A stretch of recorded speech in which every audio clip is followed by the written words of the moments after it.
Hello दोस्तों, आज हम लोग करने वाले हैं डीएवी क्लास 6 हिंदी का बुक है, चैप्टर है 8 ना जानू कभी बना। ठीक है, तो इसका करने वाले हैं प्रश्न उत्तर। तो वीडियो में आए तो वीडियो को लाइक और चैनल को सब्सक्राइब करना ना भूलें। तो देखिएगा दोस्तों, सबसे पहले क्वेश्चन क्या है। तो सबसे पहला क्वेश्चन है कि ना जानू क्या कहना चाहता था और क्या कहना चाहता था, क्या उसकी इच्छा पूरी हुई। तो लिखिएगा ना जानू कविता कहना चाहता था और उसकी इच्छा पूरी भी हुई, लेकिन अपनी इस इच्छा को पूरी होने के लिए उसे उठक बैठक लगानी पड़ी। तो यहाँ तक पहला का आंसर हो जाता है। प्रश्न 2 देखिएगा, गुलदस्ता ना जानू को कविता सिखाने से पहले क्या परखना चाहता था। तो लिखिएगा गुलदस्ता ना जानू को कविता सिखाने से पहले उसकी प्रतिभा को परखना चाहता था। यहाँ पे प्रश्न 2 भी कंप्लीट हो जाता है। अब देखिएगा प्रश्न जो हमारा है 3, देखिएगा यहाँ पे गुलदस्ता को अंततः क्यों स्वीकार करना पड़ा कि ना जानू में कविता लेखन की प्रतिभा है। तो इसके लिए आप लिखिएगा यहाँ पे, क्योंकि गुलदस्ता भी सोटा का तुक बनाने में असफल हो गया था, इसलिए स्वीकार करना पड़ा कि ना जानू में कविता लेखन की प्रतिभा है। अब प्रश्न 4 आ जाते हैं।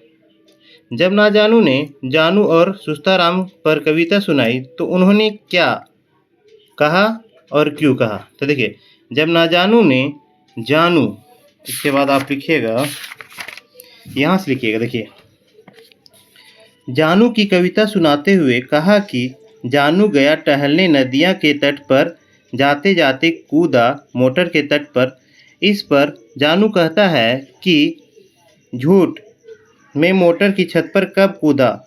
और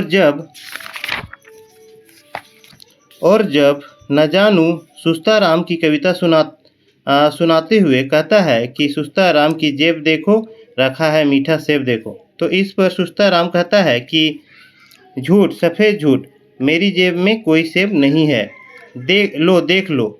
ऐसा उन्होंने इसलिए कहा क्योंकि उसे सचमुच लगा कि उस पर इल्ज़ाम लगाया जा रहा है। तो यहाँ पे 4 का भी कंप्लीट हो जाता है। अब आ जाते हैं यहाँ पे, नीचे वाक्यों का कथन किसने कहा, किससे कहा।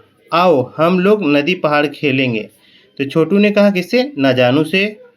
अच्छा छड़ी की तुक बनाओ, किसने कहा था, गुलदस्ता ने, ना जानू से। किसके बारे में है तुम्हारी कविताएं, तो मोंटू ने कहा था, ना जानू से। ठीक है, और इसमें देखिएगा तुम्हें मेरी कविताएं अच्छी लगी। तो ना जानू पूछता है किससे, सभी बच्चों से। अब देखिए 6 में पाठ के आधार पर नीचे कुछ कथन दिए गए, उसमें हाँ या ना लिखना है। तो यहाँ पे देख लीजिए, बच्चे ना जानू को खेलने के लिए नहीं बुलाते हैं ना, तो ये गलत दिया हुआ है, तो नहीं लिखिएगा यहाँ पे। ना जानू को मन खेल में नहीं लगता है, हाँ ये सही बात था कि नहीं लगता, तो हाँ लिखिएगा। ना जानू एक बड़ा गायक बनना चाहता था, तो गायक नहीं बनना चाहता था, ठीक है, यहाँ पे एक नहीं करिएगा, गायक नहीं, कवि बनना चाहता था। ना जानू ने उठक बैठक लगाई, सही बात है, बच्चों लोग ने लगवाया था उसे। अंत में सारे बच्चे ना जानू से कविता बनाना सीखना चाहते थे, तो हाँ सीखना चाहते थे। इसके बाद हम लोग इसका कर लेते हैं भाषा की बात, जो कि इम्पोर्टेंट रहता है एग्जाम के नज़रिए से। पाठ में आए 4 व्यक्तिवाचक या 4 जातिवाचक संख्या को छाट कर लिखिए। देखिए, व्यक्तिवाचक किसी व्यक्ति के नाम को कहते हैं, जैसे कि ना जानू हो गया, छोटू हो गया, गुलदस्ता हो गया और मोंटू हो गया। और जातिवाचक जिससे एक जाति का बोध हो, जैसे कवि में सभी कवि आ जाते हैं। इसी तरह कलाकार, डॉक्टर और बच्चे। इसके बाद आ जाते हैं पाठ में कोई 6 सर्वनाम छाट कर लिखिए। सर्वनाम संख्या के बदले जो आते हैं उसे सर्वनाम कहते हैं।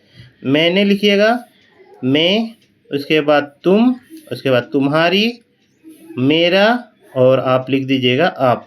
ठीक है, तो यहाँ पे हमारा यह वीडियो कंप्लीट होता है। वीडियो अच्छा लगे तो एक बार लाइक ज़रूर करें। मिलते हैं ऐसे वीडियो में। जय हिंद, जय भारत।